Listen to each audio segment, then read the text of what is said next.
Olá, no programa de hoje a proposta para revisar o Código Civil brasileiro. Depois de 8 meses de trabalho, uma comissão de 40 juristas entregou ao presidente do Senado, Rodrigo Pacheco, o anteprojeto do novo Código Civil, que pode atualizar o que está em vigor desde 2002. Entre as diversas alterações estão a inclusão de pontos específicos do direito digital e a ampliação do conceito de família. Quais os impactos prováveis dessas mudanças, as possíveis resistências e a chance de avançar no Congresso? Eu converso com o advogado de família, sucessões e professor de direito Rolf Madaleno, integrante da Comissão de Juristas do novo Código Civil. Professor Rolf, um prazer recebê-lo no mundo político, seja bem-vindo. Muito obrigado, a honra é toda minha, é um prazer enorme estar aqui ao lado dos telespectadores da TV Assembleia de Minas Gerais. Professor, qual o papel do Código Civil no ordenamento jurídico brasileiro e o quão defasado ele se encontra? Acho que eu sou até uma testemunha viva dessa defasagem, porque quando eu ingressei na faculdade, o projeto 634B era o Código Civil de hoje. Em 1975, esse código prometia, ao fim do meu curso, 5 anos depois, já estar em vigor. E eu terminei a faculdade e ele ficou tramitando 27 anos, com a configuração de 27 anos atrás.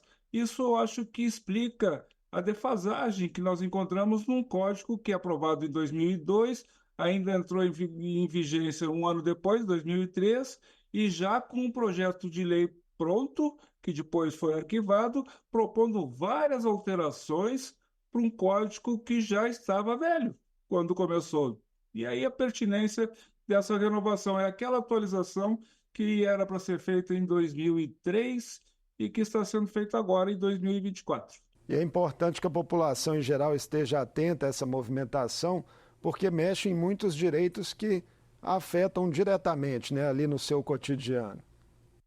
Eu acho que para o cidadão, tirante aí a Constituição Federal, é a carta viva dos seus direitos, das suas obrigações. Todos nós temos que nos movimentar a partir do livro do Código Civil que regula a nossa existência, a nossa vida, nossos direitos, os nossos deveres. É fundamental. O cidadão e a cidadã estão intimamente, umbilicalmente ligados ao Código Civil, que, como falamos há pouco, defasado, reclamava e muito uma atualização. E esse me parece que foi o papel executado por esta comissão nomeada pelo Senado Federal. Falando das principais mudanças, né, propostas pela comissão, há a inclusão aí de uma parte exclusiva sobre direito digital. O que merece mais atenção em relação à liberdade de expressão, né, tão discutida no Brasil atual?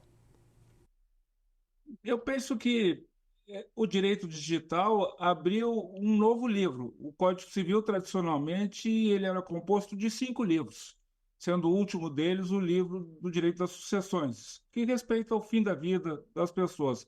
Mas foi acrescentado esse livro de direito digital, que é fundamental, porque hoje a nossa vida toda ela se movimenta através do mundo digital, né? Os próprios processos, para usar um bom exemplo disso, que uma vez já foram manuscritos, depois datilografados, depois digitalizados, mas sempre em papel físico, de alguns anos para cá, são exclusivamente processos virtuais. E o nosso mundo está na internet. As nossas relações cada vez mais são exercidas através da internet. Nós mesmos aqui estamos falando através desse meio digital, que é inevitável, é o caminho sem volta, mas que não estava regulamentado e o principal, ele não estava conectado com esses outros livros, 5 livros outros, do Código Civil.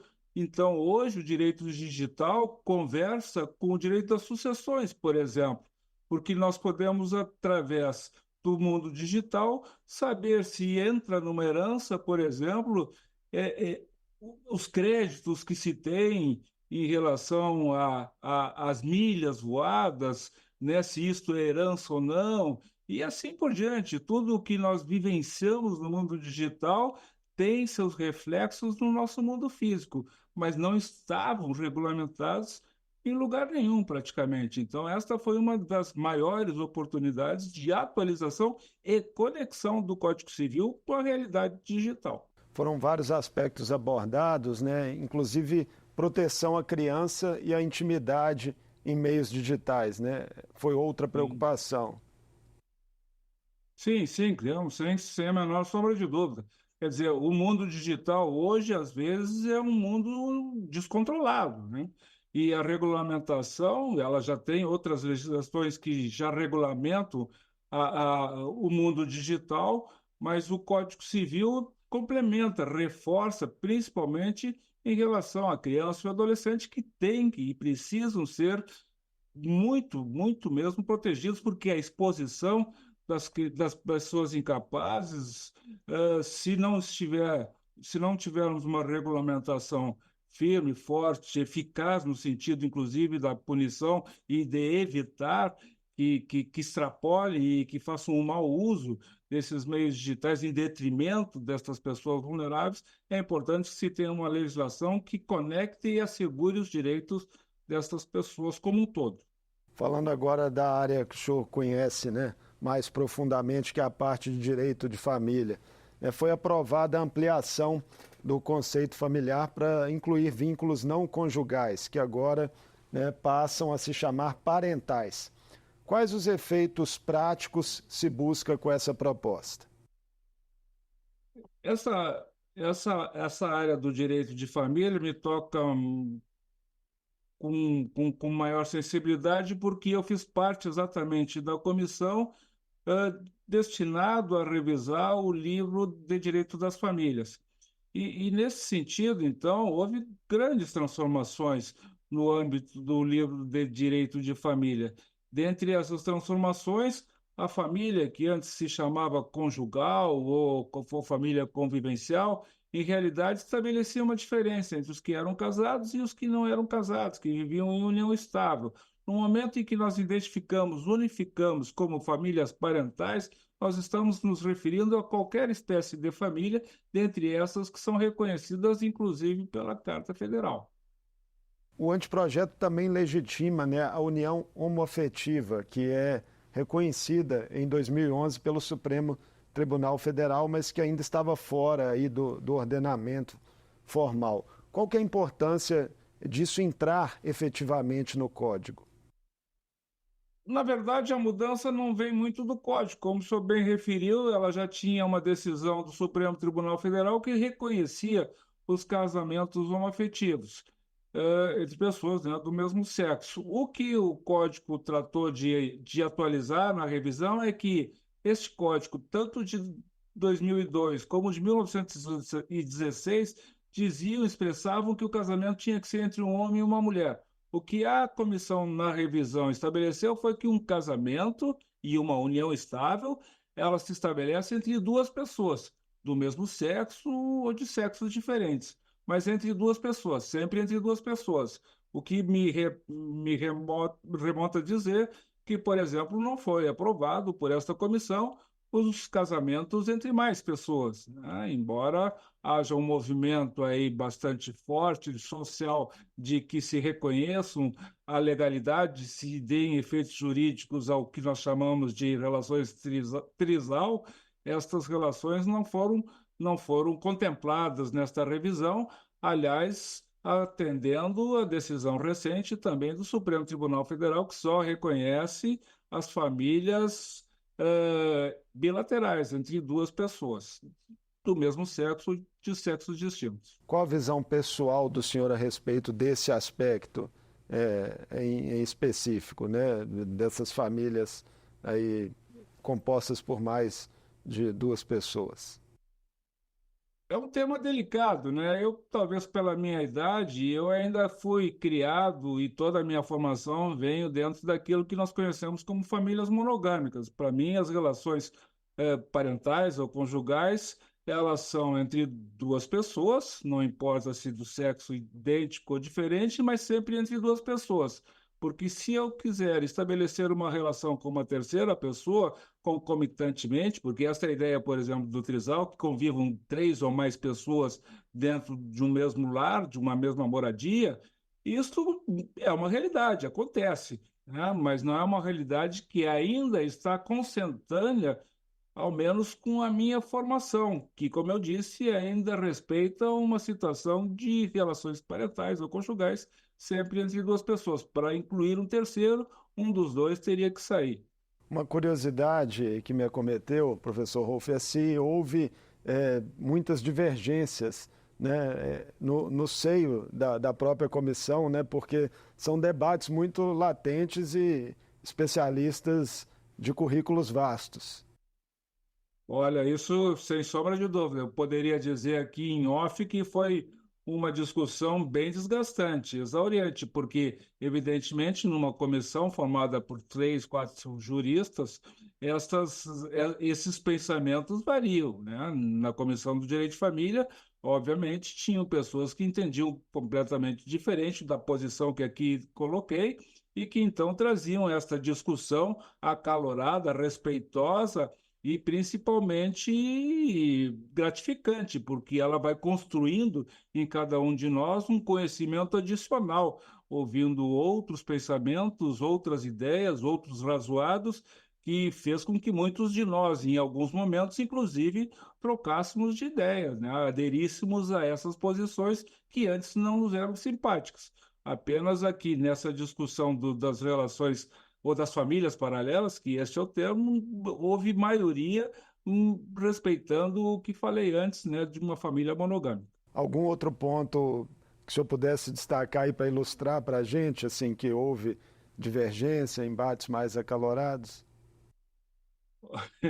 Em quase tudo sempre há divergência, né? Porque sempre há pensamentos distintos. O fato que talvez também tenha chamado a atenção foi no que nós modificamos agora na revisão do código e que é em relação a algo que nós conhecemos como presunção de paternidade, que no meu modo de pensar e de outros que estavam na Comissão de Direito de Família, está superado, porque está defasado. O que que acontece? No Código Civil de 2002 está previsto que se a pessoa é casada e nasce um filho, a mãe deste filho pode ir lá no cartório, no registro civil, e registrar informando quem é o pai dessa criança. Ela tem autonomia para fazer o registro civil do filho que nasceu do casamento. Mas se a pessoa não fosse casada e a mesma situação ocorresse, esta mulher solteira ou não casada não poderia ir sozinha no cartório, no registro civil, indicar o nome do pai se não estivesse junto, presente o pai. Então ela dependia do marido ou do pai dessa, não do marido, do companheiro ou do pai dessa criança para fazer o registro civil. O que que acontecia? Essa criança, em regra, se o pai não fosse, essa criança ficava anos a fio sem o nome do pai, criando aqueles traumas que todos nós socialmente conhecemos. Agora não. Impacta o fato de que esta mãe, seja ela casada ou não, solteira ou viva em união estável, ela tem o mesmo direito de ir lá e registrar e indicar quem é o pai dessa criança. E o pai indicado é chamado diretamente pelo cartório para que vá ao cartório ou confirme se ele reconhece ou não essa paternidade. Se ele não reconhece, o registro é feito por igual e é ele que tem que impugnar esta paternidade. Eu acho que nós fizemos uma grande reviravolta, porque assim se defendem os direitos prioritários da criança recém-nascida, que tem o registro desde logo, e que raramente esses registros são falsos, raramente eles são mentirosos. Geralmente, quem é apontado como pai, pai é, só não quis registrar. Agora, então, inverte esse ônus. Quem tem o ônus de ter que desconstituir, desfazer, anular o registro, é aquele que se negou a comparecer. Dentro desse capítulo também de direito de família, né, de sucessões, me chamou a atenção o estabelecimento de uma nova forma de divórcio, né, intitulada unilateral. Como que ela Isso. funcionaria? Pois olha, o divórcio unilateral, ele hoje é mais do que natural que se estabeleça, que se imponha. Por quê? Porque de 2010 para cá, nós já não temos mais aquele sistema jurídico que pesquisava a culpa, do fim dos relacionamentos e que tinha que passar primeiro por um processo de separação para depois então converter em divórcio, toda uma burocracia obrigando as pessoas casadas que se divorciavam a comparecer em dois processos na justiça e até que se chegou à conclusão, a partir de 2010, que o divórcio é um direito que nós chamamos de potestativo. Significa dizer, um direito inerente à pessoa que ninguém pode contestar. Portanto, se este direito ao divórcio é incontestável, potestativo, para usar a expressão jurídica, então nada impede que a pessoa compareça ao cartório e peça o divórcio, independentemente da anuência do outro. Embora o outro também será convocado, será chamado aos moldes do que nós falamos antes, pelo próprio registro civil, convocado para dizer se concorda ou não com o divórcio. Se não concordar, o divórcio é declarado unilateralmente. E é o caso, então, desta modernização, deste avanço. Se alcança o divórcio de imediato, não fica lá um processo inútil, tramitando anos, às vezes a fio, sem necessidade nenhuma, mantendo a pessoa com status de casada quando ela já está separada de fato e com outros relacionamentos, impedida de regularizar os outros relacionamentos porque ainda consta como uma pessoa casada porque o divórcio era bilateral e não unilateral. Professor, eu queria conversar com o senhor agora sobre aspectos mais gerais da proposta, né? Por que identificou-se a necessidade de uma comissão de juristas, né?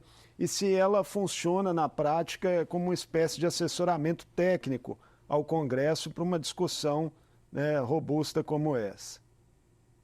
Pois não, eu acho que este modelo de uma comissão indicada, convocada e convidada pelo Senado Federal, tendo sido escolhidos 38 nomes de juristas que, em tese, são de reconhecida idoneidade e conhecimento na área de atuação, ele é inédito porque os outros códigos que nós tivemos no Brasil, eles eram propostos, nasciam a partir de pequenos grupos, de pequenas comissões, né? Às vezes até de iniciativa única de uma pessoa. Então, o que mais chamava atenção, por exemplo, é que dos códigos anteriores, jamais uma mulher participou na formação e criação de um Código Civil no Brasil. Sempre foram juristas, de nomeada, mas homens.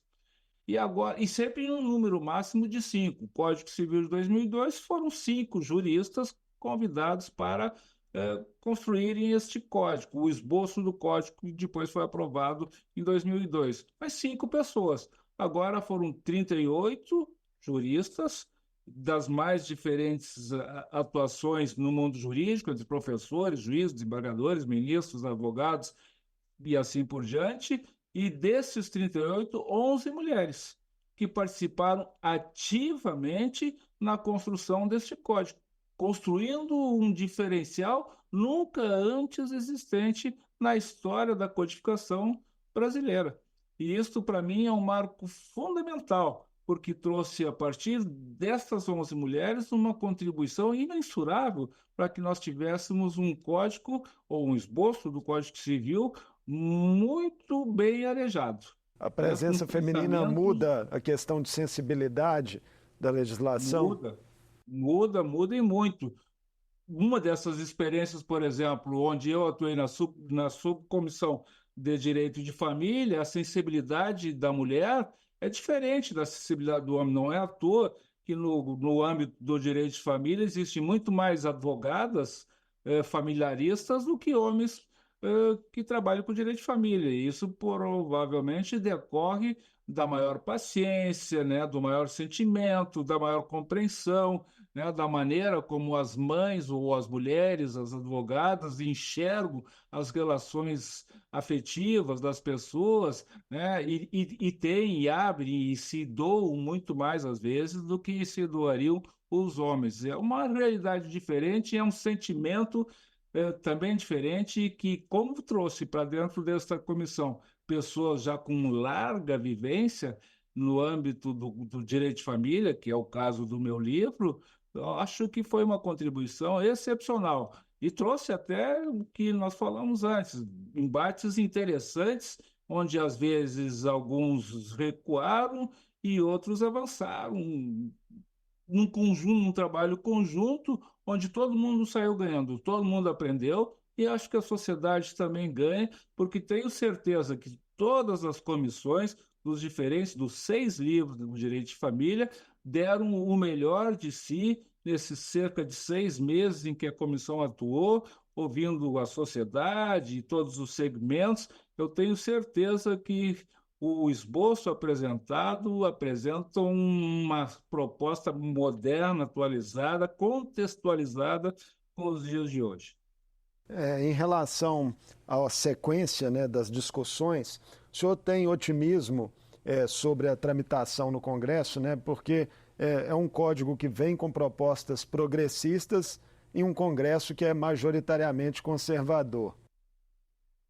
É uma pergunta difícil até de responder. A minha expectativa é a melhor possível, porque uma das proposições trazidas como proposta de trabalho é que não se fizessem grandes alterações, que o propósito mesmo dessa comissão era de revisar e atualizar o código, mas mantê-lo na sua essência, naquilo que não está defasado, naquilo que funcionou e vem funcionando muito bem. E eu acho que esta determinação foi cumprida à risca por todas as comissões, as 6 comissões, as 6 subcomissões criadas. Todos eles tiveram como fundamento o que já existe na jurisprudência, o que já existe na jurisprudência dos tribunais superiores, o que já existe em legislações ou em projetos de leis que tramitam, ou que já tramitaram, ou que foram aprovados recentemente, de sorte que as comissões elas ficaram circunscritas à realidade dos dias de hoje, sem delírios, digamos assim, se essa palavra não se apresenta um pouco forte, sem devaneios, né? Procurando exatamente trazer um código que seja palatável, que possa tramitar pelo Congresso com segurança. Talvez um exemplo bastante significativo disso foi o fato de que o casamento não foi lá reconhecido como presente, o casamento homoafetivo. A proposta é singela, atende o que o Supremo Tribunal Federal já determinou e diz lá nos artigos do casamento e da união estável que essas entidades familiares podem ser constituídas, ou devem ser constituídas por 2 pessoas, não mais de duas, mas 2 pessoas. Não faz referência a um homem e a uma mulher, a 2 pessoas. E isso eu acho que é absolutamente transitável para o Congresso, porque não vai modificar em nada. Não existem propostas ousadas, não existem propostas que às vezes aí nós encontramos em notícias fake news, né, dizendo que vamos acabar ou que acabaria com a família brasileira. Muito pelo contrário. É um esboço que assegura e perpetua isso que nós mais valorizamos, que é a essência do Estado, que é a família, com a proteção que o Código Civil reconhece ao lado das obrigações que a família tem que ter nas suas relações internas e externas. Como o senhor bem pontua, né, a comissão de juristas teve de fato de lidar com a circulação de informações falsas sobre o trabalho do colegiado. Isso pode continuar sendo um problema até para influenciar eventualmente numa desidratação do texto, enfim, notícias falsas, sensacionalismo em relação ao que prevê a proposta? Infelizmente, eu acho que isso é uma realidade que nós enfrentamos diariamente, né? E ainda hoje encontrei notícias desabonadoras em relação ao código, né? Pessoas céticas em relação ao que foi apresentado como esboço, né? Trazendo aqui, às vezes, situações que não estão contempladas no esboço. Isso era mais forte um pouco antes, agora talvez as notícias não sejam assim tão falsas com tanta evidência, porque agora o esboço está aí, aos olhos de todos, foi entregue ao Congresso, é fácil conferir se aquilo que foi dito como notícia verdadeira ou falsa pode se conferir, porque o esboço está pronto. Mas, infelizmente, acho que agora o que mais se verifica, e que também não é nada bom, mas pode se contornar, e espero que isso seja contornado, que o Congresso tenha e tem essa clareza, né, de examinar diretamente na fonte o que efetivamente está sendo proposto, porque no exame do esboço, tenho certeza que os congressistas podem, com toda a tranquilidade que lhes é inerente, com toda a segurança que lhes é inerente, aprovarem o esboço, podem fazer as modificações que entenderem pertinentes, mas é um esboço contextualizado com a nossa realidade social, sem devaneio algum. O presidente do Senado, Rodrigo Pacheco, né, tem dito que quer ver a aprovação dessa matéria ainda esse ano. A comissão de juristas continuará de prontidão para dar algum suporte aí durante a tramitação, ou o trabalho de vocês de fato já se encerrou e agora é só torcer para que as coisas caminhem bem? Eu acho que encerrar não encerrou, porque todos que trabalharam com esse código gostariam que ele realmente fosse aprovado. Eh, Coroando um trabalho que foi uma dedicação com exclusividade, com 6 meses de trabalho intenso, e com ampla discussão, várias discussões, todos os juristas discutindo todos os dispositivos, os quase 2.000 artigos do Código Civil, e creio que esse trabalho ele merece ser contemplado com a promulgação desse código, não em nome da comissão, mas sim em nome da sociedade. Eu quero acreditar que ele será aprovado com as alterações que são naturais, com as modificações, com os acréscimos que são absolutamente naturais, porque há outras pessoas que se recordam e que enxergam outras dificuldades e outras coisas que deveriam integrar esse código, ou que algumas não deveriam integrar. É natural do procedimento na criação de um código novo, porque, afinal de contas, ele cuida da vida de todo mundo. Mas eu quero acreditar que este código, e da forma como ele tem tramitado e vem andando, eh, todos os prazos impostos foram observados estritamente, de sorte que eu acredito que esse será um código que não terá uma tramitação legislativa longa como registraram os códigos anteriores. Espero que em 6 meses, ou um pouco mais do que isso, nós tenhamos um código novo no Brasil. Muito obrigado por essa conversa conosco, professor Rolf.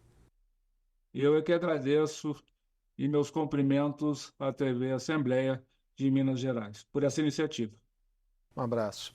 Eu conversei com Rolf Madaleno, advogado de família e sucessões, professor de Direito e um dos integrantes da comissão que preparou o anteprojeto do novo Código Civil.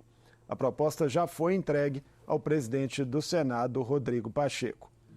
Mundo Político fica por aqui. Obrigado por nos acompanhar e até o próximo programa.